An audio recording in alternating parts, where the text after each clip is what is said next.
નમસ્કાર નમસ્કાર નમસ્કાર નમસ્કાર વિદ્યાર્થી મિત્રો. ભાઈ ધોરણ 12 માં બાયોલોજીની અંદર જ્યારે પેપરની અંદર મોટા ભાગના વિદ્યાર્થીઓ છે એને ઉતાવળમાં ભૂલ કરી દે છે. આવો સેક્શન કયો તો કે સાહેબ સેક્શન એ, અને 16 માર્ક્સના સેક્શનમાં 16 માંથી 16 લેવા માટેના મોસ્ટ આઈએમપી પ્રશ્ન અહીંયા જે ચેપ્ટરમાંથી 2 ગુણના પ્રશ્ન આવવાના છે એ દરેક ચેપ્ટરના મોસ્ટ આઈએમપી પ્રશ્ન અહીં આપવાનો છું. તો મારા કલે જાઓ, સાથે સાથે સ્ક્રીનશોટ લેતા જજો અને નો લેવો હોય તો બાજુમાં લખતા રહેજો, જેથી કરીને આ સવાલ સોલ્વ કરી લીધા ને એટલે તમારા સેક્શન એમાં પૂરેપૂરા માર્ક્સ પાક્કા. વધારે સમય નહીં લઉં, આપણે ફટાફટ જઈએ આપણા સવાલ તરફ. ભાઈ કેટલાક બ્લુપ્રિન્ટ અનુસાર જોઈએ તો 1 થી 12 પ્રશ્ન જે 2 ગુણના હોય છે, કુલ 12 પ્રશ્ન જેમાં લખવાના હોય છે કોઈ પણ 8, 1 ના 2 માર્ક્સ એટલે કુલ 16 માર્ક્સમાં સેક્શન છે. એમાં પહેલું ચેપ્ટર બરોબર છે. આ પહેલું ચેપ્ટર સપુષ્પી વનસ્પતિની અંદર જ્યારે લિંગી પ્રજનનની વાત કરો છો તો ટેપેટમ પોષક સ્તર સાહેબ મોસ્ટ આઈએમપી ટોપિક છે. આમાંથી સવાલ આવતો હોય છે. પોષક સ્તરનું કાર્ય અને મહત્વ જણાવો. અસંયોગી જનન, ભાઈ આ બધા સવાલો છે એ તમારા માટે ગોલ્ડન સવાલો છે ભાઈ. પોષક સ્તર, અસંયોગી જનન, ત્યારબાદ બહુભ્રૂણતાને વ્યાખ્યાયિત કરો અને એના ઉદાહરણ ખાસ યાદ રાખજો. ત્યારબાદ ફળના પ્રકાર, સત્ય ફળ, કૂટ ફળ અને અફલિત ફળના ઉદાહરણ આપો. કૃત્રિમ સંવર્ધનમાં ઇમેસ્ક્યુલેશન એટલે કે વંધ્યીકરણ અને બેગિંગ એટલે કે કોથળી ચડાવવાની પ્રક્રિયાના મહત્વ સમજાવો. ફટાફટ સ્ક્રીનશોટ લેતા જજો ભાઈ, આનો મહત્વના સવાલો છે. ત્યારબાદ પરાગરજની જીવિતતા, અલગ અલગ સજીવોની અંદર અલગ અલગ વનસ્પતિ છે એની અંદર પરાગરજની જીવિતતા અલગ અલગ હોય છે. પરાગરજનો સંગ્રહ કેવી રીતે થાય? -196 સેલ્સિયસ તાપમાને યાદ કરો. બેવડું ફલન, એમાં ત્રિકીય જોડાણ ને સંયુગ્મન એટલે શું? આની વ્યાખ્યા ને ટૂંકી સમજૂતી, બહુ ડિટેલમાં લખાણ લખવાનું નથી. 2 માર્ક્સનો સવાલ છે, આ ધ્યાનમાં રાખજો. આલ્બ્યુમિન યુક્ત એટલે કે ભ્રૂણપોષી અને આલ્બ્યુમિન વિહીન એટલે કે અભ્રૂણપોષી બીજના ઉદાહરણ આપવાના છે. શું કીધું છે? ઉદાહરણ. બીજું એક્સ્ટ્રા લખવાની જરૂર છે નહીં ભાઈ. તો આ ચેપ્ટરમાંથી આ સવાલો આઈએમપી છે જે તમને સેક્શન એ ના તો મળી ગયા. પાર્ટ બી ની બધી જ વસ્તુ મળવાની છે સાહેબ. પાર્ટ એ માટે શું કરવું, જેમાં મોસ્ટ આઈએમપી એમસીક્યુ પૂછાતા હોય છે. આ મોસ્ટ આઈએમપી એમસીક્યુ ની તૈયારી ક્યાંથી કરવી?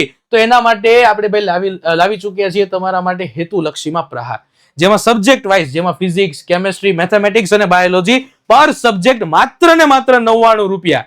એની 99 રૂપિયામાં તમને પીડીએફ છે તે મળવાની છે, જે નીચે ડિસ્ક્રિપ્શનમાં લિંક આપેલી છે. ફટાફટ તમારે પરચેસ કરી લેવાની છે સાહેબ. 99 રૂપિયા જેટલી મામૂલી કિંમત આપણે ક્યાંય ખર્ચ કરી લેતા હોઈએ છીએ આ રૂપિયા. અને આ જો તમે પીડીએફ ખર્ચી અને મેળવી લીધી, એનું સોલ્યુશન કરી લીધું, એ પણ જવાબ સાથે છે હો ભાઈ, તો તમારું પાર્ટ એનું તો આખું સોલ્યુશન થઈ જવાનું છે સાહેબ. 50 માંથી મેક્સિમમ હું તમને કહી દઉં ને, મિનિમમ તો તમારા 45 માર્ક્સ તો આરામથી પાક્કા, જો આને યોગ્ય તમે સોલ્વ કરી લીધી તો. અને કરી જ લેશો, મને ખબર છે. વધીએ સાહેબ બીજું આગળ. ત્રીજું ચેપ્ટર છે પ્રાજનનિક સ્વાસ્થ્ય. એમાં RCH એટલે કે reproductive and child health care, એનું પૂરું નામ અને એના ઉદ્દેશ્ય જણાવવાના છે. એમનિયોસાઇટોસિસ એટલે ઉલ્વજળ કસોટી શું છે, તેના ઉપર શા માટે પ્રતિબંધ છે. સહેલી ગર્ભ નિરોધક ગોળી વિશે ટૂંકમાં માહિતી આપવાની છે. MTP medical termination of pregnancy કયા સમયગાળા દરમિયાન સુરક્ષિત મનાય છે. GIFT અને ZIFT. GIFT એટલે ગેમેટ ઇન્ટ્રાફેલોપિયન ટ્રાન્સફર, ZIFT એટલે ઝાયગોટ ઇન્ટ્રાફેલોપિયન ટ્રાન્સફર. આ બંને વચ્ચેનો શું આપવાનો છે તફાવત અને એનું પૂરું નામ. ભાઈ આ સિવાય બીજી કોઈ પદ્ધતિ પણ પૂછાઈ શકે. અહીંયા અન્ય પદ્ધતિ વચ્ચેનો પણ તફાવત આવી શકે. અન્ય પદ્ધતિ વચ્ચેનો પણ તફાવત આવી શકે, એટલે ખાસ યાદ રાખજો. ડન. ત્યારબાદ લેક્ટેશન એમોનેરિયા, દુગ્ધ સ્ત્રવણ એમોનેરિયા સમજાવવાનું છે. સેક્સ્યુઅલ ટ્રાન્સમિટેડ ઇન્ફેક્શન, જાતીય રોગોના નામ અને તેનાથી બચવાના ઉપાયો. ત્યારબાદ IUDs ઇન્ટ્રાયુટેરિન ડિવાઇસ કે જે ગર્ભાશયની અંદર હોય છે અને જે ગર્ભધારણને કેવી રીતે અટકાવે છે એના વિશે માહિતી આપવાની છે. વસ્તી વિસ્ફોટ માટેના કોઈ પણ 4 કારણો, કે ભાઈ કયા 4 કારણોના કારણે વસ્તીમાં અત્યંત વિસ્ફોટક વધારો થયો છે એ સમજાવવાનું છે. ત્યારબાદ ચેપ્ટર નંબર 4 ની જો હું વાત કરું તો આનુવંશિકતા અને ભિન્નતાના સિદ્ધાંતો. એમાં સાહેબ કસોટી સંકરણ, માનવ રુધિર જૂથના ઉદાહરણ દ્વારા સહપ્રભાવિતા. માનવ રુધિર જૂથનો કયો પ્રકાર હતો ભાઈ? ABO બ્લડ ગ્રુપ તમારે છે તે સમજાવવાનું છે. એમાં કઈ રીતે સહપ્રભાવિતા છે. પ્લિયોટ્રોપી એટલે શું, ઉદાહરણ આપો. લિંગ નિશ્ચયન, એમાંય ખાસ કરીને પક્ષીઓમાં લિંગ નિશ્ચયન છે. ઘણા પક્ષી અને મધમાખીમાં કન્ફ્યુઝ થઈ જાય છે, તો જરાક જોજો. વંશાવળી પૃથ્થકરણ, એની બધાની તમારે શું દોરવાની છે? સંકેતો છે તે દોરવાના છે. આ બધા સ્ક્રીનશોટ લેતા રહીજો, મારા કલે જાઓ અને સોલ્વ કરતા રહીજો પાછા. રેડી? ચલો. ત્યારબાદ જનીનિક અનિયમિતતામાં ડાઉન સિન્ડ્રોમ અને ટર્નર સિન્ડ્રોમમાં રંગસૂત્રની સંખ્યા. જો તમે છે ને ઉતાવળા થઈને સવાલ નહીં વાંચો ને તો જે નથી માંગ્યું એવું એક્સ્ટ્રાનું લખાણ ભરી દેશો. આમાં ફક્ત શું કીધું છે, ડાઉન સિન્ડ્રોમ ને ટર્નર સિન્ડ્રોમમાં રંગસૂત્રની સંખ્યા જણાવવાની છે. પોઈન્ટ મ્યુટેશન એટલે શું, વ્યાખ્યા લખ નાખી, એનું ઉદાહરણ આપી દીધું. બસ જે માંગ્યું છે એટલું જ 2 ગુણમાં લખો. એક્સ્ટ્રા લખવા જશો ને તો આ સેક્શન પૂરો જ નહીં થાય તમારે. અને આ પૂરો કરવામાં રહેશો લાંબો સમય તો બાકીના સેક્શનની અંદર છે તે સમય ઘટશે. બહુજનીનિક વારસો, એમાં ત્વચાનું રંગનું ઉદાહરણ, જેમાં યાદ કરો 3 મુખ્ય જનીન હતા, A-B-C. ત્યારબાદ ફિનાઇલકેટોનુરિયા છે, આ રોગના કારણ અને લક્ષણો છે જણાવવાના છે. સ્ક્રીનશોટ લેતા રહેજો ભાઈ, ઘડીએ ઘડીએ કેવું ન પડે. ત્યારબાદ સાહેબ વિદ્યાયાત્રા 2.0, એના ફોર્મ નીચે ડિસ્ક્રિપ્શનમાં આપેલા છે. તમારે શું કરવાનું છે, એ ઓપન કરવાનું છે, ફિલઅપ કરવાનું છે અને સબમિટ કરી દેવાનું છે. ભાઈ વિદ્યાકુલની ટીમ તમારા આસપાસના વિસ્તારમાં, તમારા ગામડાઓમાં અથવા શહેરોમાં આવે છે તો એની માહિતી તમને પર્સનલી વોટ્સઅપ દ્વારા જાણ કરવામાં આવશે. ક્યારે? જો તમે આ ફોર્મ છે તે સબમિટ કરેલું હશે ભરીને તો જલ્દીથી નીચે ડિસ્ક્રિપ્શનમાં લિંક આપેલી છે, જલ્દીથી જાઓ, ફોર્મ ફિલઅપ કરી દો અને સબમિટ કરી દેવાનું છે, જેથી તમે અમારા સાથે ડાયરેક્ટલી કનેક્ટેડ રહેશો. 5મું ચેપ્ટર, આનુવંશિકતાનો આણ્વીય આધાર. આમાંથી તો કે સાહેબ મધ્યસ્થ પ્રણાલી એટલે કે સેન્ટ્રલ ડોગમા, એનો ફ્લો ચાર્ટ. જો ભાઈ ખાસ યાદ રાખજો, લખવાનું એટલું બધું નથી, માત્ર ને માત્ર ફ્લો ચાર્ટ દોરવાનું કીધું છે. યુક્રોમેટિન અને હિટ્રોક્રોમેટિન આ બંને વચ્ચેના મુખ્ય તફાવત આપો. ઇર્વિન 4 ગ્રાફનો નિયમ જણાવો. ટીઆરએનએ ને અનુકૂલિત અણુ શા માટે કહે છે? અરે આરએનએ ના પ્રકાર, એમઆરએનએ, ટીઆરએનએ અને આરઆરએનએ, મેસેન્જર આરએનએ, ટ્રાન્સપોર્ટ આરએનએ અને રિબોસોમલ આરએનએ. આ બધાના શું કીધું છે? કાર્ય માંગ્યું છે એ જ લખવાનું છે. ઇન્ટ્રોન અને એક્ઝોન એટલે કોડિંગ અને નોન કોડિંગ સ્પ્લાઇસિંગના સંદર્ભે આ બંનેનો તફાવત આપો. ઓકાઝાકી ટુકડાઓનું મહત્વ શું છે સમજાવવાનું છે. પ્રોબનું કામ શું છે, પ્રોબ શું કામ કરે એમાં, અને બહુરૂપકતા, ડીએનએ માં બહુરૂપકતા છે તે સમજાવવાની છે. ભાઈ વાત કરીએ ચેપ્ટર નંબર સરસ મજાનું 6, છઠ્ઠું ચેપ્ટર એટલે બોલે તો સાહેબ ઉદ્વિકાસ. તો ઉદ્વિકાસમાંથી કયા પ્રશ્ન છે જે 2 ગુણમાં મોસ્ટ આઈએમપી છે, देखते हैं भाई. मोस्ट आईएमपी ની અંદર વેરી વેરી મોસ્ટ આઈએમપી સમમૂલક અંગો અને કાર્ય સદસ્ય અંગો. અનુકૂલિત પ્રસરણ, જેમાં ડાર્વિનની ફિન્ચ ચકલીનું ઉદાહરણ.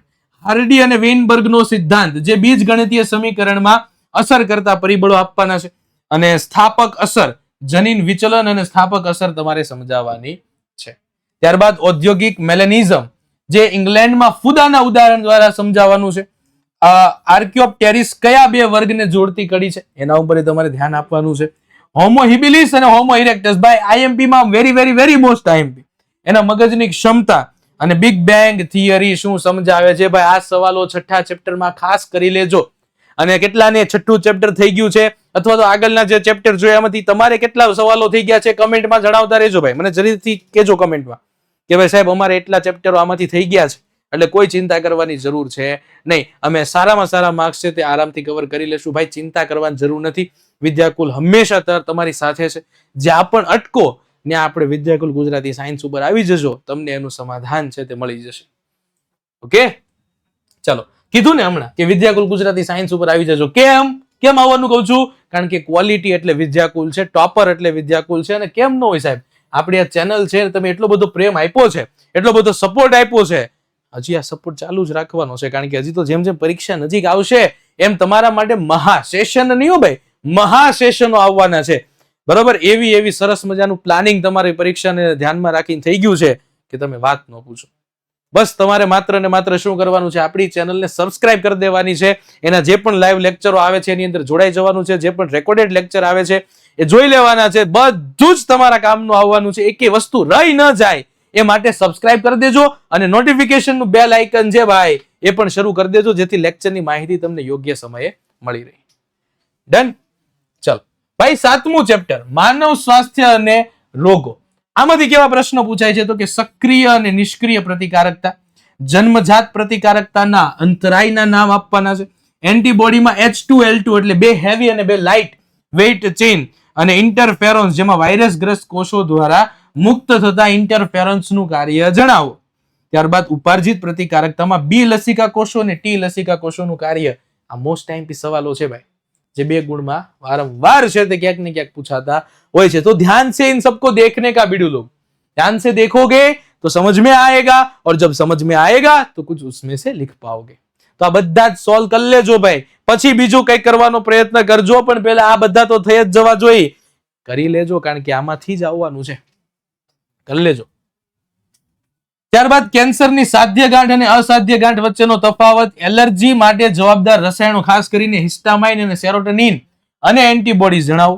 વિડ્રોઅલ સિન્ડ્રોમ એટલે શું અને મેલેરિયા અને ટાઇફોઇડની ટેસ્ટના નામ આપવાના છે. ખાસ આ વસ્તુ મગજમાંથી ન નીકળે એનું પણ તમારે ધ્યાન આપવાનું છે. 8મું ચેપ્ટર માનવ કલ્યાણમાં સૂક્ષ્મજીવો, જેમાં LAB એટલે લેક્ટિક એસિડ બેક્ટેરિયાના ફાયદા, ઔદ્યોગિક ઉત્પાદનમાં સાયક્લોસ્પોરિન A અને સ્ટેટિન્સના સ્ત્રોત અને ઉપયોગો લખો. બાયોકેમિકલ ઓક્સિજન ડિમાન્ડની વ્યાખ્યા, પ્રદૂષણ અને તેની સાથેનો સંબંધ, આ મહત્વનું છે. મિથેનોજેન્સ બેક્ટેરિયા ક્યાં જોવા મળે એનું કાર્ય, અને લેડીબર્ગ અને ડ્રેગન ફ્લાય કયા કીટકોના નિયંત્રણ માટે વપરાય છે. ये सारी चीजें दिमाग में स्टोर कर लेना, स्क्रीनशॉट ले लेना ताकि कोई भी चीज मिस ना हो बच्चे लोग. અને કીધું એમ ભાઈ, વિદ્યાકુલ ઓનલાઈન ક્લાસીસ 9 થી 12 જેમાં 5 મિલિયન પ્લસ ડાઉનલોડ છે. જેને ડાઉનલોડ નથી કર્યું ફટાફટ પ્લે સ્ટોર માં જાઓ અને વિદ્યાકુલ એપ્લિકેશન ડાઉનલોડ કરી લેજો. યુથ પેપર જનરેશન પણ ડાઉનલોડ કરી લેજો. સાથે સાથે બીજું ભાઈ સાહેબ, રૂલ વિદ્યાકુલ કા એકવાર જલ્દીથી ફટાફટ કોમેન્ટ સેશનમાં જણાવી દેજો. RVK રૂલ વિદ્યાકુલ કા, ભાઈ જલ્દી થયો ભાઈ, કોમેન્ટ સેશનમાં જોવું દેખાવું જોઈએ મને. ચાલો, ત્યારબાદ 8મા ચેપ્ટરમાં રાસાયણિક ખાતરોમાં સાપેક્ષ જૈવિક ખાતરો વાપરવાના 2 ફાયદા. 2 કીધા છે, 2 જ લખવા. ગંગા યમુના એક્શન પ્લાન, આ યોજનાનો મુખ્ય ઉદ્દેશ્ય જણાવવાનો છે. નિસ્યંદિત અને અનિસ્યંદિત પીણાના ઉદાહરણ, જે પીણું નિસ્યંદન દ્વારા મળે છે અને જે પીણું નિસ્યંદન વગર મળે છે, આ બંનેના ઉદાહરણો કીધા છે. ત્યારબાદ સુએઝ ટ્રીટમેન્ટમાં ફ્લોક્સ એટલે શું એ સમજાવવાનું છે. સાહેબ 11મું ચેપ્ટર સજીવો અને વસ્તીમાંથી પણ 2 ગુણના પ્રશ્ન આવે છે, જેમાં વસ્તી ગીચતાને અસર કરતા 4 પરિબળો જણાવો. શીત સુષુપ્તિ અને ગ્રીષ્મ સુષુપ્તિ, એના વિશે તફાવત આપવાનો છે. સહભોજિતા ઉદાહરણ આપી સમજાવો ભાઈ. IMP ની અંદર પણ મોસ્ટ IMP સહભોજિતા ઉદાહરણ આપી સમજાવવાનું છે. સાહેબ આપી દેશું, એમાં કોઈ ચિંતા કરવાની જરૂર છે નહીં. અને ત્યારબાદ બાહ્ય પરોપજીવી અને અંતઃ પરોપજીવીના 2 ઉદાહરણ આપો અને ટૂંકી સમજૂતી તમારે છે તે આપી દેવાની છે. ત્યારબાદ ગોસનો સ્પર્ધક નિષેધનો નિયમ, લાઇકેન અથવા માઇકોરાઇઝામાં જોવા મળતી સહોપકારિતા જણાવો. જે આકારનો અને એસ આકારનો વૃદ્ધિ વક્ર ક્યારે જોવા મળે. કંગારુ ઉંદર અને ફાફડા તોરની પાણીના અછત સામેના અનુકૂલનો છે. આ પણ પરીક્ષાની અંદર છે તે પૂછાઈ શકે છે. ભાઈ નિવસન તંત્ર પ્રકરણ 12 એની જો ચર્ચા કરું તો GPP NPP વચ્ચેનો સંબંધ, ગ્રોસ પ્રાઇમરી પ્રોડક્ટિવિટી અને નેટ પ્રાઇમરી પ્રોડક્ટિવિટી વચ્ચેનો સંબંધ. વિઘટનની વ્યાખ્યા આપો અને કાચા માલ વિશે જણાવો, એટલે કે ડિટ્રેટસ જેમાંથી શરૂઆત થાય છે કે જે પોષણ આગળ વધે છે, એના વિશે છે તે માહિતી આપવાની છે. ત્યારબાદ સ્તરીકરણ એટલે શું, જંગલના ઉદાહરણ દ્વારા સમજાવો. ભાઈ જંગલમાં અમુક છોડ અમુક વનસ્પતિ કદમાં નાની હોય, અમુક મધ્યમ કદની હોય, અમુક કદમાં ઊંચી હોય, તો અલગ અલગ સ્તરમાં વહેંચાયેલી છે, જે ઘટના સ્તરીકરણ દર્શાવે છે. તો એ સમજાવવાનું કીધું છે. ઉર્જાનો 10% ઉર્જા પ્રવાહનો નિયમ સમજાવો. ત્યારબાદ આહાર શૃંખલાના પ્રકાર, જેમાં GFC એટલે કે ગ્રાસ ફૂડ ચેન અને DFC એટલે ડિટ્રેટસ ફૂડ ચેન વચ્ચેના મુખ્ય તફાવત છે તે આપવાના છે. ત્યારબાદ ઉર્જાનો પિરામિડ હંમેશા સીધો જ શા માટે હોય છે, કારણ આપ. બરાબર. આ ઉપરાંત અન્ય પિરામિડ આધારિત પ્રશ્નો, અન્ય પિરામિડ આધારિત પ્રશ્નો પણ પરીક્ષાની અંદર છે તે પૂછાય છે. અને સ્ટેન્ડિંગ ક્રોપ એટલે જેને પ્રાપ્ય પાક કહેવાય, એના વિશે 2 માર્ક્સની અંદર પૂછાય છે. ખાસ તમારા મગજમાં સ્ટોર કરી લેજો. અને દ્વિતીય ઉત્પાદકતા કોના દ્વારા નિર્માણ પામે છે, આ સવાલ પણ આ ચેપ્ટરમાંથી મોસ્ટ ટાઈમ બી છે. જે પણ તમને અહીંયાથી સવાલ આપ્યા છે ભાઈ, એટલા સવાલ ખાસ કરીને જજો, તમારા મગજની અંદર સ્ટોર કરીને જજો, એટલા ક્લિયર કરીને જજો અને મને નીચે કોમેન્ટમાં જણાવી દેજો કે તમારા કેટલા સવાલો થઈ ગયા છે અને કેટલા બાકી છે.